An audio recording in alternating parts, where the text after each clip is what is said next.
Channel को subscribe करें और बेल आइकन को दबाएं।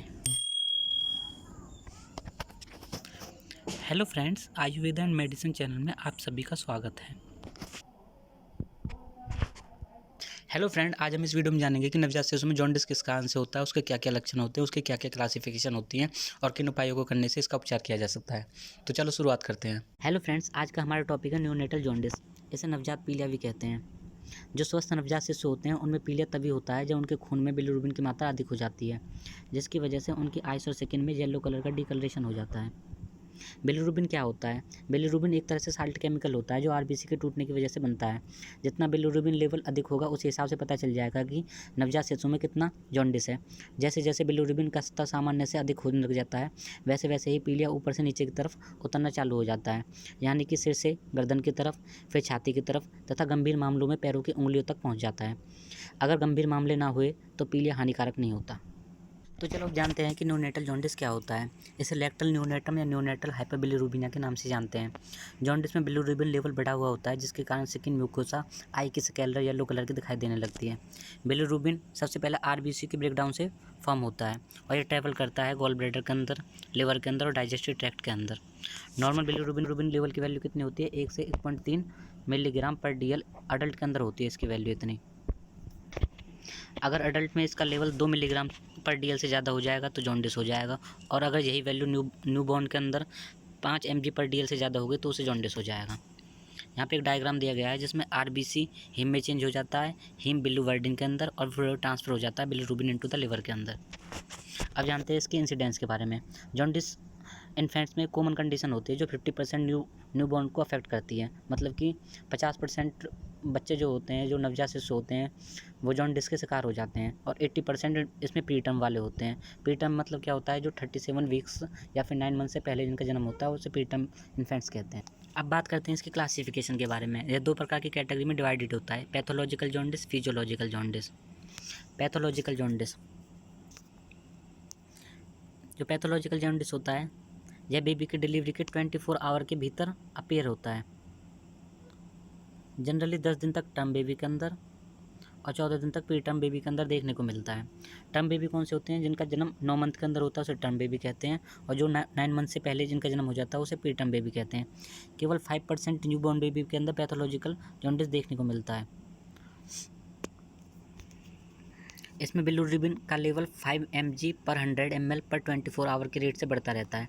पैथोलॉजिकल जॉन्डिस में बिलिरुबिन लेवल 15 mg पर 100 ml से ज़्यादा देखने को मिलता है। Cause of pathological jaundice: haemolytic disease of newborn, RH incompatibility, ABO incompatibility, sickle cell anaemia, less production of glucuronyl transferase enzyme GTE और congenital obstruction of bile duct. अब जानते हैं फिजियोलॉजिकल जॉन्डिस के बारे में। यह डिलीवरी के 24 आवर्स के बाद अपीयर होता है। इसका appearance with in 30 to 72 hours pre term baby में थोड़ा सा ज़्यादा अपीयर होने लगता है, लेकिन 24 आवर्स से पहले नहीं होता। टर्म बेबी की बात करें तो मैक्सिमम लेवल 4th डे को देखने को मिलता है और 7th डे को ये सबसाइड हो जाता है।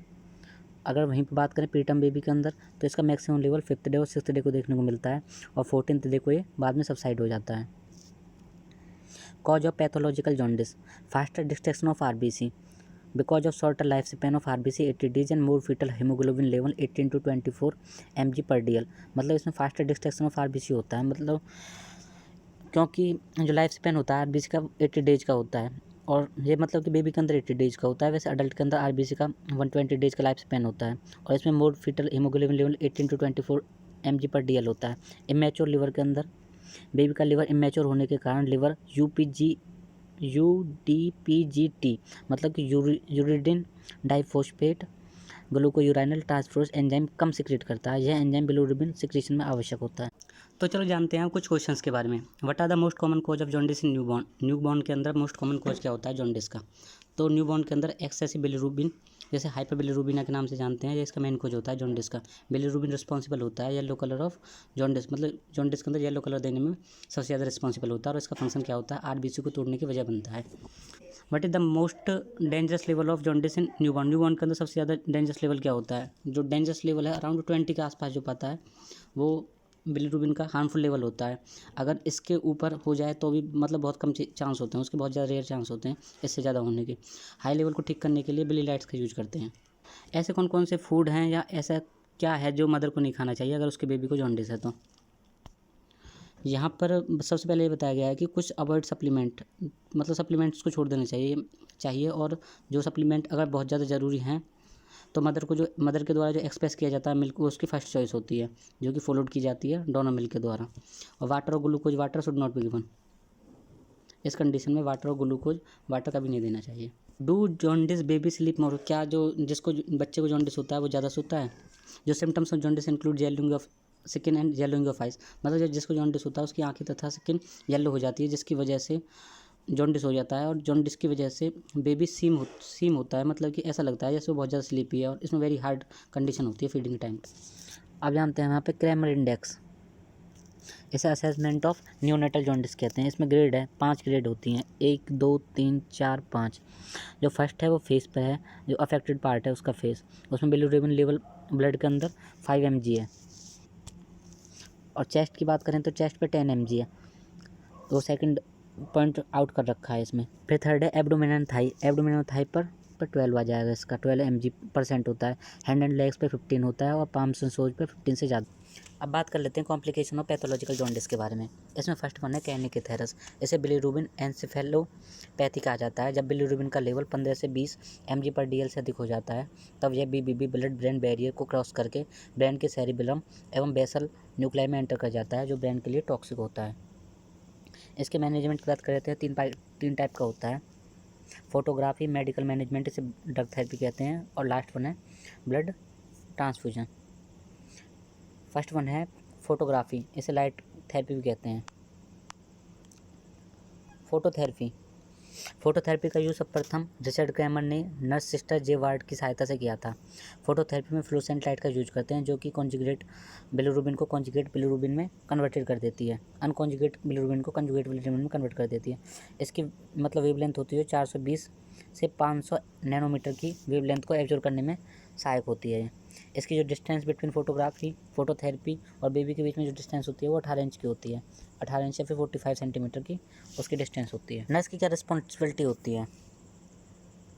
अगर नर्स की रिस्पॉन्सिबिलिटी देखी जाए तो नर्स की सबसे पहले रिस्पॉन्सिबिलिटी होती है कि बेबी की आइस और जेनाइटल एरिया को कवर करके रखे और उसे ज़्यादा से ज़्यादा एक्सपोज करे बेबी को फोटोथेरेपी के साथ, और हर 2 घंटे के अंदर रिपोजिशन करवाना होता है और एसेस करना है हाइड्रेशन स्टेटस को, और प्रोवाइड करना है बेबी के लिए फ्लूइड 20 से 40 ml पर डे। बेबी के लिए फ्लूइड एडिशनल फ्लूइड है जो कि 20 से 40 ml पर डे प्रोवाइड करना है,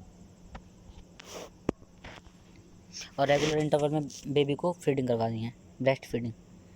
कॉम्प्लिकेशन ऑफ फोटोथेरेपी में इसमें डिहाइड्रेशन होता है और हाइपरपेरेक्सिया होता है। मेडिकल मैनेजमेंट की बात की जाए तो मेडिकल मैनेजमेंट में ड्रग्स की चॉइस होती है, मतलब ड्रग्स थेरेपी की जाती है। इसमें ड्रग्स का नाम क्या होता है? इसमें फिनोबार्बिट्रॉन, यह नियोनेटल जॉन्डिस का ड्रग्स का चॉइस होता है। यह UDPGT यूरिनो 5 डाइफास्फो ग्लिकोयूराइनल ट्रांसफर एंजाइम सिक्रेशन को स्टिमुलेट करने में काम करता है, जो कि बिलिरुबिन कॉन्जुगेशन में सहायक होता है। अब बात कर लेते हैं थर्ड पॉइंट ब्लड ट्रांसफ्यूजन के बारे में। ब्लड ट्रांसफ्यूजन क्या होता है? ब्लड ट्रांसफ्यूजन यह सेरम बिलिरुबिन लेवल को कम करने के लिए यूज करते हैं। जो इसमें ब्लड यूज होता है वो 160 to 180 ml पर किलोग्राम यूज होता है। इसका प्रोसीजर क्या होता है? इसमें अम्ब्राइकल वेन में 7 सेंटीमीटर तक 1 मिलीमीटर साइज को कैथाथर डालते हैं, जिसमें कैथाथर IVC इंफ्रा वीना कावा तक पहुंच जाए। इसके साथ एक 3-वे कैनुला कंजेक्ट करते हैं, जो कि 10 से 20 ml की सिरिंज लेते हैं, जिसमें हर एक्टिविटी में बेबी के 10 ml ब्लड निकालते हैं और उसमें 10 ml फ्रेश ब्लड इंजेक्ट करते हैं और इसको बार बार रिपीट करते हैं। बेबी में हाइपरकैलेमिया को रोकने के लिए 50 ml BT के बाद 0.5 ml कैल्शियम ग्लूनेट एडमिस्ट कराएंगे। अब बात करते हैं इसके डायग्नोसिस के बारे में। डायग्नोसिस में क्या है? सेरम बिलिरुबिन लेवल होता है जो अबव 5 mg/dl से ऊपर होता है। तो उसके बाद है उसका फिजिकल एग्जामिनेशन, मतलब ऊपर से लेकर नीचे तक फिजिकल उसका एग्जामिनेशन करना है। थर्ड है एनग्राम लेक्ट्रोमीटर। लेक्ट्रोमीटर मतलब क्या होता है? इसके अंदर 5 ट्रांसफर्स येलो लाइन्स देखने को मिलती हैं। जैसे इसमें 5 ट्रांसफर्स येलो लाइन्स हैं जो बेबी के नोज पे लगाई जाती हैं, मतलब बेबी के नोज के अगेंस्ट लगाई जाती हैं, जिससे कि बेबी के नोज का कलर मतलब कलर कंपेरिजन कर सकें। अब ऐसे कौन कौन से फास्टेस्ट तरीके हैं जिनकी वजह से जॉन्डिस को क्योर किया जा सकता है? इसमें सर्वप्रथम है ड्रिंक करना लगभग 8 glass of fluid per day. और उसमें एडिशनल मिल्क को भी रूटीन में यूज कर सकते हैं। OPT4 फ्रूट लाइक जैसे कि पपाया और मैंगो का इस्तेमाल करना है, जो कि रिसेस्ट होता है डाइजेस्टिव एंजाइम के लिए। इसमें ईट करना है एटलीस्ट 2.5 कप वेजीज के और 2 कप फ्रूट डेली यूज करने हैं। और look for high fibre food such है जैसे कि ऑर्नामेंट, बेरीज और आलमंड, इसका इस्तेमाल करना है। How long does it take for newborn jaundice to go away? जो नवजात शिशु होते हैं उनमें जॉन्डिस कितने दिन में चला जाता है? जो नवजात शिशु होते हैं jaundice usually clear up with 2 week लगता है। फॉर्मूला फेड बेबीज के लिए 2 वीक लगता है इसमें। और जो 2 से 3 वीक लगता है जो ब्रेस्ट फीड बेबीज होते हैं उनके लिए 2 से 3 वीक्स लगता है।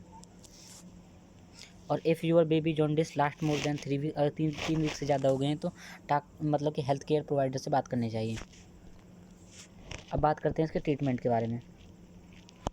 ट्रीटमेंट के लिए इंचांस न्यूट्रिशन का इस्तेमाल करना चाहिए, लाइट थेरेपी, फोटोथेरेपी का इस्तेमाल, IV इम्यूनोग्लोबिन इसका इस्तेमाल और एक्सचेंज ट्रांसफ्यूजन, ब्लड ट्रांसफ्यूजन का इस्तेमाल करना चाहिए। इसके ट्रीटमेंट से ठीक हो जाता है। Mild infant jaundice often disappear on its own within 2 या 3 वीक्स। मतलब जो मिल्ड इन्फेंट जॉन्डिस होता है 2 से 3 वीक के अंदर अपने आप ही ख़त्म हो जाता है। फॉर मॉडरेट के लिए जो जॉन्डिस होता है उसमें बेबी को ज़्यादा लंबे समय तक रखना होता है और न्यूबॉर्न नर्सरी और के अंदर मतलब हॉस्पिटल के अंदर एडमिट करवा देना चाहिए। अब ऐसे कौन कौन से नेचुरल तरीके हैं जिनकी वजह से जॉन्डिस को ट्रीटमेंट किया जा सकता है? इसमें सबसे पहला तरीका है ब्रेस्ट फीडिंग का। अगर मदर बेबी को फ्रिक्वेंटली ब्रेस्ट फीडिंग करवाएगी तो उसकी वजह से बिलिरुबिन का लेवल कम हो जाएगा अपने आप ही और बिलिरुबिन एलिमिनेट हो जाएगा from the bloodstream and flush out to stool और यूरिन के द्वारा, मतलब बिलिरुबिन बाहर निकल जाएगा। सेकंड वन है यूज ए बिली ब्लैंकेट का यूज करके भी बेबी को मतलब ट्रीटमेंट किया जा सकता है न्यूनेटल जॉन्डिस को। थर्ड वन है make your little one bask in sun, मतलब बच्चे को 1 से 2 घंटे डेली सन की लाइट प्रोवाइड करवानी है। फोर्थ वन है ट्राई टू एग्जैक्ट जिजिपस जुबूजा, एक फ्रूट होता है जो 1 ml 3 बार दिन में देना है बच्चे को, जिससे जब तक जॉन्डिस पूरी तरह से फलित रूप से क्योर ना हो जाए। फिफ्थ वन है यू सप्लीमेंट, बहुत सारे सप्लीमेंट का इस्तेमाल करके बेबी को जॉन्डिस से बचाया जा सकता है। In case of breast milk is not enough for the, मतलब ब्रेस्ट मिल्क ही काफ़ी नहीं है उसके लिए, इसलिए सप्लीमेंट का यूज करना चाहिए। गिव कैरेट और स्पिंज जूस ए ट्राई, मतलब कि अगर हो सके तो कैरेट और स्पिंज जूस का भी इस्तेमाल करना चाहिए। Finally chop both of the vegetable together and squeeze out of juice, give a few drop of juice to your baby after consulting with the doctor. Doctor से सलाह करने के बाद बच्चे को कैरेट और स्पिंज का जूस देना चाहिए। Give sugar cane juice, sugar cane का जूस का इस्तेमाल करना चाहिए। शुगर केन जो जूस होता है वो वाइट शुगर होती है, उसके अंदर शुगर केन हेल्प करता है जॉन्डिस से लड़ने में, उसमें लिवर मतलब पावरफुल हो जाता है कि वो जॉन्डिस से लड़ सके। Therefore give a few sips of juice 3 to 4 times a day can treat jaundice in small children. जो छोटे बच्चे होते हैं उनको चम्मच शुगर केन देना होता है दिन में 3 से 4 बार, जो कि जॉन्डिस को ठीक कर देगा। Try a sun lamp therapy के अकॉर्डिंग जॉन्डिस से बचाया जा सकता है। Keep the baby under a special sun lamp, this is home phototherapy method which can be tried if your baby bilirubin level he continuously increase. अगर बच्चे का bilirubin level लगातार बढ़ता जा रहा है तो घर के अंदर ही फोटोथेरेपी इस्तेमाल की जा सकती है, जिससे सन लैम्प थेरेपी यूज की जाएगी इसमें। ड्रिंक टमाटो जूस, टमाटो के जूस में हाईएस्ट लाइकोपीन होता है और जो गुड होता है ब्लड के लिए। If tomato juice is consumed early in morning, अगर टमाटो को जूस को रोजाना सुबह लिया जाए it can cure liver related problem, ये सब लिवर से रिलेटेड प्रॉब्लम को ठीक कर देगा और हेल्प कर देगा जॉन्डिस को। Since new born can not have tomato juice, और जो नए मतलब कि जो नवजात होते हैं वो टमाटो जूस को ले नहीं सकते, mother are recommended to drink it, तो उसकी मतलब कि मदर को पी लेनी चाहिए वो। The nutrients of tomato juice will reach the newborn baby through the mother breast milk and help in the heal better, और जो टमाटो जूस के जो कुछ भी गुण होंगे वो मदर के अंदर चले जाएंगे और बच्चे को ब्रेस्ट के द्वारा वो प्राप्त हो जाएंगे। वीडियो को यहाँ तक देखने के लिए आप सभी का धन्यवाद। वीडियो अच्छी लगी हो तो वीडियो को लाइक करें, चैनल को सब्सक्राइब करें और वीडियो को शेयर करें। Thank you.